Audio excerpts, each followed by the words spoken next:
don't flipping believe It's a it. flipping drug with him. I thought you'd have filled this thing up with big stones by now and sunk it in cut. I've taken an hammer to it. Getting a very good price for firewood these days, Jerry. I'll say one thing about you lot. You are predictable. I was just saying to myself, any minute now they'll be walking through that yard gate, making crude remarks about me and my boat. Here you are, true to form. And you didn't even flipping turn up. Well, you don't flipping blame me, do you? I mean, when a bloke you'd come to think of as a budding hornblower capsizes his craft first time out in the harbour, well, you'd wonder if he wouldn't be better off taking up tap dancing. Or the violin. And if you've still got sea leave, you could try putting boats in bottles. It was no fault of mine that she capsized. Lucky them fellows were there to tow it back. At least I'll be all right next time out. You must be joking, I'm still wet. Whose flipping fault was it then? Well, I'm naming no names, but it was none of my doing. You're suggesting I got out to do with it? I said I'm naming no names. Try Davy Jones. All I did was fasten that bit of string to that front bit of sail, and I only did that when you said I had to. You wouldn't be talking about this, would you, Ray, by any chance? The jib sheet? Aye, that's front right. bit of sail. I mean, what chance had I got? What flipping chance? Well, from where I was watching, it seemed to be a problem of distribution of weight. Yeah, I thought we should have got Stanley Ogden to lie down and all. What's that about Stanley Ogden? How is Stanley, love? Have you caught them two tiddlers what's so many zero yet, Hilda? He's only at death's door, that's all. I mean, tipping him into freezing cold water at his time of life. Could have been worse, you know, darling. How could it? Well, he might have drowned if he hadn't got that built-in buoyancy. Yeah, who was it who shouted, "There she blows," when he surfaced? Cruel, that, I thought. Highly comical, aren't you? Well, we'll see if you're still laughing when you're paying me his wages on Friday. Because you'll not be paying him. He's confined to his bed. You don't think you could arrange to sing Goggy in the reservoir every week? Oh, it's not funny. Oh, come on, mate, it were a I'm gas. sorry, I missed it. It was a sea epic. Right. You know what Stan reminded me of when he crawled out all dripping wet and slimy? Big soft frog. I'm coming in. Have you been knocking? No. Well, I could have swore there was somebody at my door. What's up? Nothing. Of course there's summered up. There's always summered up when you don't light your fire in the morning. Well, I'm just worried about something. What? Well, you should know. But I don't. Well, it's something you said last night about people losing their homes. What did I say? Only you said that they couldn't, not so long as they weren't behind with their rent. Well, are you behind with your rent? Yes, I am. How much? Oh, that's none of your business. All right, suits yourself. I mean, you can't expect folk to come to help you if you don't confide in them. Well, I don't expect anybody to help me. Nobody helps anybody these days. That's all gone. But I might be able to help you. All right. I'm 2 weeks behind, so have you got £2 you can lend me? No, No, I thought you wouldn't have. but I will tell you something for now. What? I was talking to old Wormhole last week, and he said he'd been to see the rent officer. What's a rent officer? I don't rightly know. Somebody up at Town Hall has asked to do with rent, I should think. And Mr. Wormore's been to see him? That's what he said. About me? Oh, no, he didn't say that. Oh, dear. No, but all the same, it's just as well to be prepared, isn't it? Prepared for what? How do I know? Oh, dear. Well, I'll look through your cupboard if you like, Ken. I mean, if you don't feel up to disturbing yourself. Hilda, for the last time, I've used up all my honey. Well, I just thought it was something you might have. Did you? Yeah, I mean, it's not the sort of thing you usually find in normal working-class households, is it, honey? I've never really given it much thought. You know, I forget who it was first told me about honey and lemon for a cold. Could have been Maggie Clegg, of course. She fancies herself as a bit of a faith healer. Hilda, Yeah. dosing a cold with honey and lemon has got nothing to do with faith healing. Hasn't it? No. Oh. Well, I thought it was one and the same thing, because, I mean, you're not going to the doctor, are you? Hilda, I have not got any honey. Honestly, I haven't. No, you said. Right, well, why don't you try somewhere else then? Yeah, well, if you haven't got none, I suppose I'll have to. I might even have to buy some, in fact. Oh, hey, Ken, you know, you've got a cold worse than what Stan has. I've got a cold worse than anybody has, Hilda. Nobody to look after you, neither. Well, I can manage. So if I did buy some honey, you could do with some and all, couldn't you? Oh, if you like, yeah. I mean, you and Stan could share it, like. Of course, I've already bought lemons.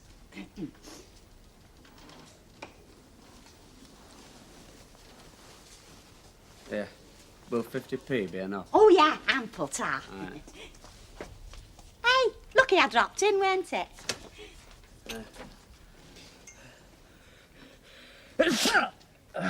So, When? When?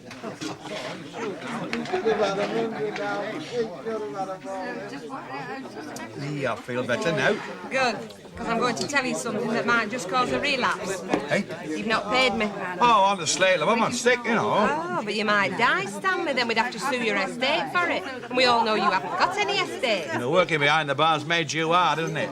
Just what my old grandma said when I locked her out last night. Hey, hang on, I'll have another one. See it. I've got more than I thought I had, I'll tell you.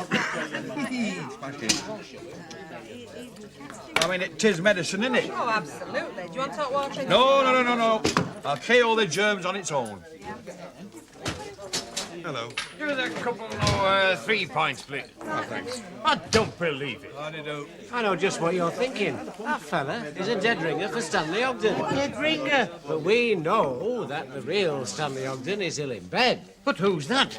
I daren't ask. Well, it's an impersonation. You all know that the real Stanley Ogden drinks pints of bitter and occasionally lake water, but never large scotches like this. Don't get the wrong idea, will you? Because if we did ask and it turned out to be the real Stanley Ogden, I would have to suck him for malingering. I've no choice. No Oh, danger. well, I'll stagger home.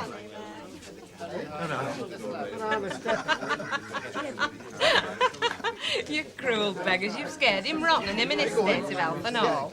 doing the world of good to sweat, you know. One of the finest cures for a cold is a sweat. Oh, I don't know. Some sweats I've known have given me a right cold. But that's not through sweating, you see. That's through going out in the cold night air after. Cheeky. Hey, Len, can you do me a favour? Oh, any time, darling, but not here. No, it's Minnie Colwell. She's in the snog. Her face is on her shoe tops. I can't make Moss stand her what's upsetting her. It's something about her rent. Yes. They're going to evict her, are they? Battering rams and all that. Don't ask me, Ray. Well, I'll tell you what. She can have my room, and you can move in with me. I mean... What's this, love? You've been miserable. That's not allowed in a pub, you know. I think I'm going to lose my home council affair, Clough. Eh? That I'm going to be thrown out. Now, listen, Minnie, nobody's going to throw you out of anywhere. Oh, but they are. I just know they are. Anybody in? Ooh, the things folks tell you. Hey? I heard you'd been cast off to hospital. Galloping pneumonia, they said it was. Oh, well, that's probably where I should be, hospital. Have you had any dinner? Oh, no, I couldn't face any. Not even double pudding and chips. I'm just off to the chippy. Double pudding and chips? I should be eating black grapes and having sedatives every 4 hours. Well, you don't look that bad to me. Yeah, well, that's one of the crosses I've had to bear. I can be near to death and still contrive to look very healthy. It's one of the unfair things about life. Do you want some black grapes? Oh, yeah, I wouldn't mind. No, I'll get you some this afternoon. Anything else? No, I think I just have to sit here and let it work its way out, alone. Oh, God protect me from a sick fella. My dad used to be just like you. One sneeze and he was nearly dying. I'll see you. Ta-ra. Oh, Lucille! Yes? There is something I would like. What? Boiled onions. Boiled onions? Yes, I believe in boiled onions for a cold. They must be eaten hot with lots of butter and salt and pepper on them. Oh, and they must be eaten out of the basin. Out of a basin. Would you like them now? That's if you can do them, if you got time. But you won't have any boiled onions, will you? I'm never without. Proper little housewife, aren't you? Uh-huh. I know my onions. I'll tell you what. What? Being under the weather gives you time to think. Does it? Yeah. Especially about the times and life of Kenneth Barlow. Fascinating for you. I've come to a grinding halt, haven't I? Well, you've got a new job. No, I mean me and myself, me and a man, spirit, things like that. If you say so. How many onions do you want? Oh, a lot. Ooh, flaming roll on. Oh, I live here on my own, like a flipping hermit crab. The only recreation I get is a pint at the Rovers. Yeah, I can feel my whole system beginning to silt up. If I don't do something about it, in the next couple of years, I'll be the oldest 30-odd-year-old in captivity. Walking around with baggy trousers, turn-ups, collar frayed, and I'll be set in my ways. You're making me cry. Now, look, I don't see what you've got to worry about. Now, Len Fairclough's told you you've got nought to fear from Town Hall, and there's the £2 for the rent that you owe Wormald. Oh, don't think I'm not grateful, Albert. It's very good of you to lend me that money. Well, I want it paying back, you know. I mean, I were going to buy a new pair of shoes for a wedding with that. Oh, I'll pay you back. Yeah, well, all right, then. Now, come on. Let's see you perk up. Oh, I've seen bigger smiles than that at a funeral. Oh, I don't really feel like smiling, Albert. Look, you don't still think you're going to be turned out into the street, do you? Well, Councillor Fairclough couldn't explain why Mr. Wormald had been to see the rent officer. Well, he could have gone to see about his other property, couldn't he? He's got enough. Oh, yes, he has. Yeah, and once you've paid him that £2, he can't touch you. Oh, well, if you say so. Well, I do say so. Oh, well, then that's all right. Yeah, well, sound convinced. I'm convinced, Albert. Oh, Wick. You always were one for looking up black side of everything, Minnie Caldwell. Oh, yes, I know, and it's terrible. Life's very hard when you're always expecting the worst to happen. A tummy ache can be the start of a serious illness, and if I ever get anything in a buff envelope, well, I daren't open it for weeks. I told you you've got no to worry about. All right, sit where you are. I'll see who it is. Oh, I am a silly old fusspot, aren't I, Bobby? Oh, well, yes, all for either. Right, come in.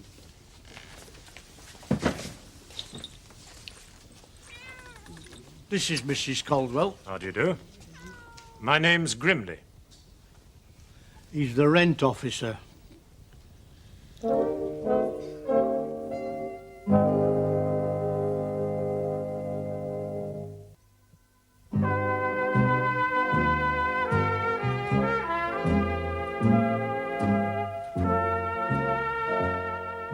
I think your colour's coming back. Yeah, well, I'd say there's nothing like onions to put you right. Mm. Mind you, probably won't last. Didn't think for a minute it would. Ken, did you mean what you said about the lousy life you have? Oh, I meant it, Lucille. Funny, isn't it? You're one of the few people I know where I thought I'd it all worked out. Well, I had everything worked out all right. Just that life comes along and puts a spanner in the works, isn't it? Yeah, well, it was more than a spanner last time, wasn't it? Thank you very much. That was lovely. You know what, Lucille? I feel like doing something positive. Even if it's only a gesture. Well, do what Emily Nugent's doing. Get wed. That's positive enough. Have Emily and Ernie found a house yet? Nah, she was wittering on to me this morning about it. She's desperate to find somewhere around here. I think she wants to know if she can run back to me if Ernie starts hitting her. Oh, talking about gestures, and quixotic gestures at that, I wonder. What? Well, Ernie and Emily could have this house, couldn't they? They've already put out a tentative and delicate feeler. Oh, cheeky cats. Where would you go? Well, I said it's a quixotic gesture, isn't it? That's the whole point. I think you're daft. Ah, yes, but giving away your own home, humble and damp though the front bedroom may be, is not being set in your ways, is it? I'll start again, shall I, Mrs. Caldwell? Look, she's a little bit on slow side. Well, I'm doing my best to understand, Albert. Of course you are, Mrs. Caldwell. Now, you say that you've been living here since your mother died. That's right. And she's never missed one penny rent. Oh, Albert, I think I could understand better if you'd be quiet. Well, I'm only trying to help the chap. Then you have what's called a controlled tenancy, Mrs. Caldwell. Oh, I see. She doesn't see at all. That means the landlord can't change your rent without doing certain things. Like coming to see you lot. Well, yes, at some stage. Oh, Mr. Wormald's been to see you already, has he? Yes, he has. Oh, and how much is he going to put the rent up? I'm an interested party, you know, because he's my landlord as well. Well, I can't afford very much, Mr. Grimley. No, I've just explained, Mrs. Caldwell. Your rent is controlled. By old Wormald? Well, only insofar as it's Wormald who must meet certain requirements. Well, suppose you get behind with your rent. Well, I'm afraid that's a matter between you and the landlord. Wormald? Well, yes, in this case it would be, obviously. Yeah, but I thought you were the rent officer. I am the rent officer. Well, you don't seem to have much to do with rent, do you? It seems to me old Wormald holds all the cards. Oh, well, landlords always do. Mr. Tatlock. What? Councillor Fairclough didn't mention you when he asked me to call and explain things to Mrs. Caldwell. Did he not? No. So I'd be obliged if you'd let me explain and not keep interfering, please. You used to be a bobby, didn't you? Yes. Yeah. You can always tell.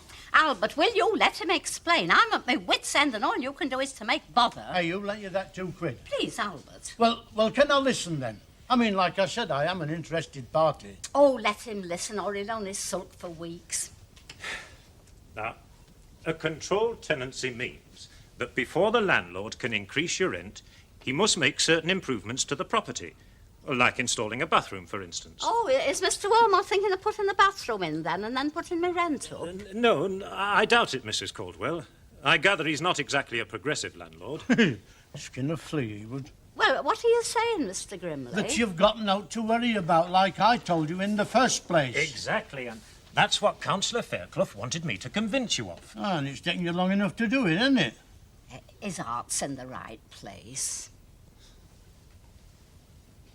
Oh, come on, Emily, love, hurry up. I said specifically we'd be there at 2:30.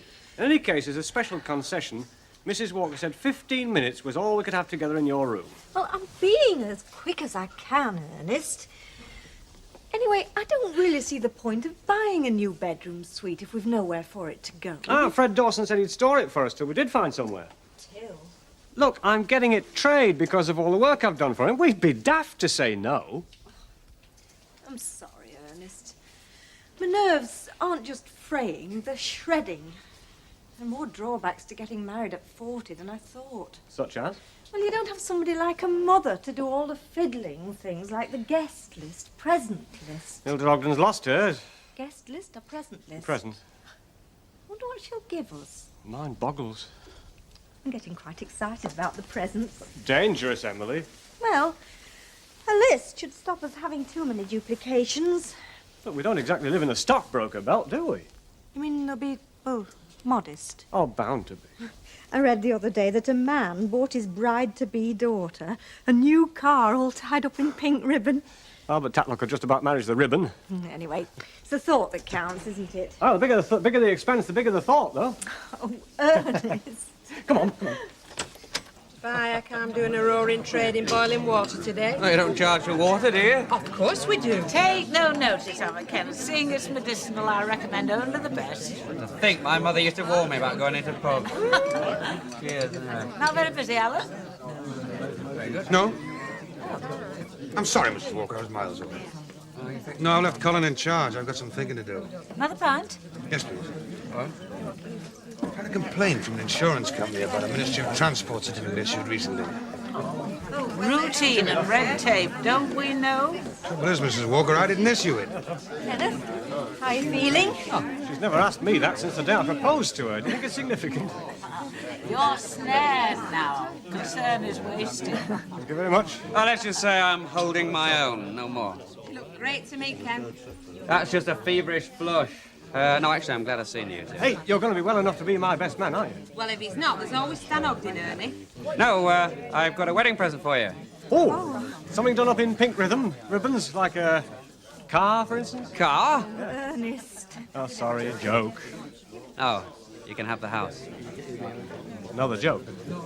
Your house? Well, Dick is in Audrey's house, really, and I just pay the rent.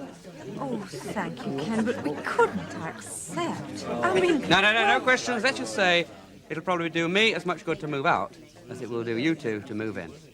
I hope. That's very kind-hearted of you, Kenneth. Oh, it is indeed. I'm staggered. I'm just staggered. You can always come and live with me, Ken, as long as you don't have women in with you. Don't think you haven't got competition. Oh, I don't know what to say. Neither do I. Except that we've got to go, Emily.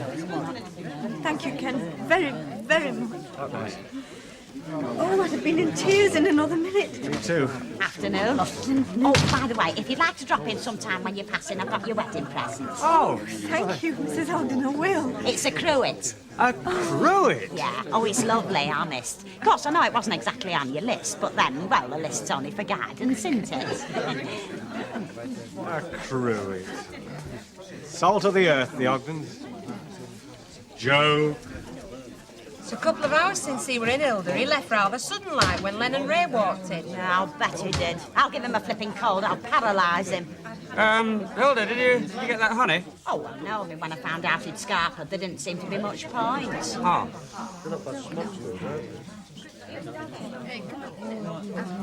Oh, the 50p. Yeah. Thank you.